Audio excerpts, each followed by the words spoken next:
Hey everyone, this is Kevin right here from BFB, and so I'm in downtown San Francisco right now, and it's raining, so I'm hiding under a public umbrella. But I wanted to do this quick introduction video for you because we're putting out a new series called Real Talk on crypto coins. And in this series, we're going to cover the hottest crypto coins as voted on by you, our community. And we're going to talk about the good and the bad, give our pure, unadulterated opinion, and no shilling, no FUD allowed. So if you're looking for another video to tell you why your favorite coin is the best ever, you can stop right here because this is not the one to watch for you.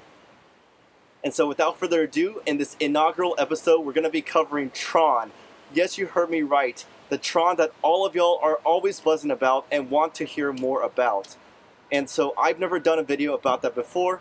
So I'm excited to dive into the research for you, look at the good and the bad of Tron, and break it all down for you. So enough of me rambling, let's get started.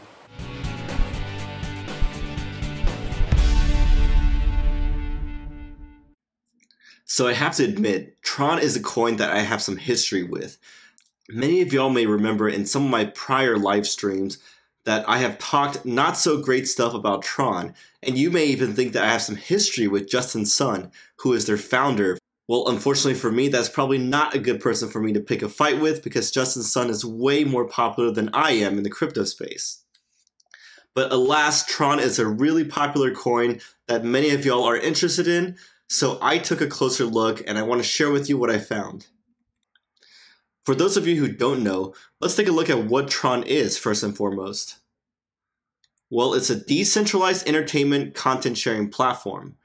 This means that they want to cut out the middleman when it comes to digital content. For example, the Apple or Google, who has like the Play stores, to put apps on. So they want to allow anyone to host their content on the public blockchain. So this is like your music, for example, or your games. And then the audience would pay the producer directly. Think Netflix, but decentralized. So they have a current platform already, which does P2P distribution and storage of content, but it does not use blockchain so far.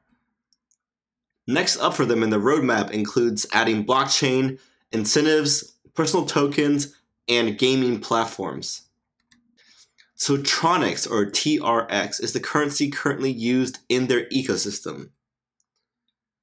And you can use it to pay for content access if you're an audience or a consumer, or pay for blockchain services if you're a content producer. So let's take a look at the good stuff about this project.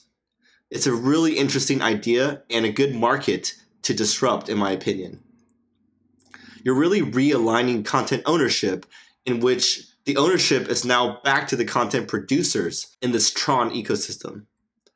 They have a really solid technical team. I took a look. They have a lot of members with vast ranging experience from like Alibaba and other top Chinese tech companies.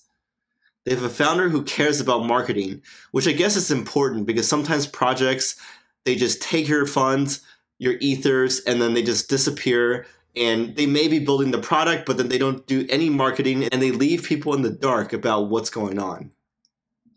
They have big support from within China, because this is a Chinese project with partnerships, investors, advisors, all from big names inside China's tech industry.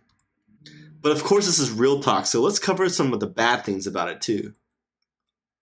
Well, they have a huge supply, 100 billion tokens, maybe artificially made it so that the token price itself is small. And they of course have no real product yet, just an ERC20 token. As I stated earlier, the platform already exists, but it does not have any blockchain component yet. All of that is in the future.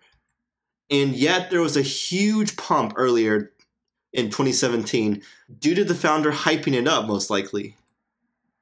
And they had potential white paper plagiarism from IPFS white paper and Filecoin white paper as well. I don't need to go too much detail about this, just Google it. There's plenty of analysis on this claim. And also, on the flip side of the founder caring about marketing, he may care a little bit too much and shill too much at a time when other founders are preaching caution and for us to pump the brakes as a community and not to get too much wound up in the fact that the price is increasing a lot. And I just included a tweet here. This is just one of many of Justin Sun's public tweets where he's talking about the coin's price, how it's going to go up, and all that sort of jazz. And here's a quick snapshot of Tron's price, and you can see it's clear, huge pump due to speculation and dump afterwards. And so this I don't like. Rather than slow and steady growth, it really pumped up drastically, and this has nothing to do with its fundamentals, rather just speculative pump and dump in my opinion. So would I invest? And of course this is not financial advice as always, and no I would not, because I'm not a fan of the constant pumping and shilling by Justin Sun, the founder. Also there's some red flags regarding the white paper and so on that make me nervous. And to be honest, I like the idea, but I want to see some real tangible progress before the price just pumps up so much and then dumps, you know? I want to see some fundamental technical improvements that can be correlated with slow and steady price action. So I hope you enjoyed that short and sweet clip. Let me know what you think about this new format and what I can do to improve it. But also, more importantly, let me know what coin you want me to cover next. Hopefully it's a really hot one that a lot of people want to hear about. And so, subscribe if you haven't already to catch me on future ones, and I'll see you next time.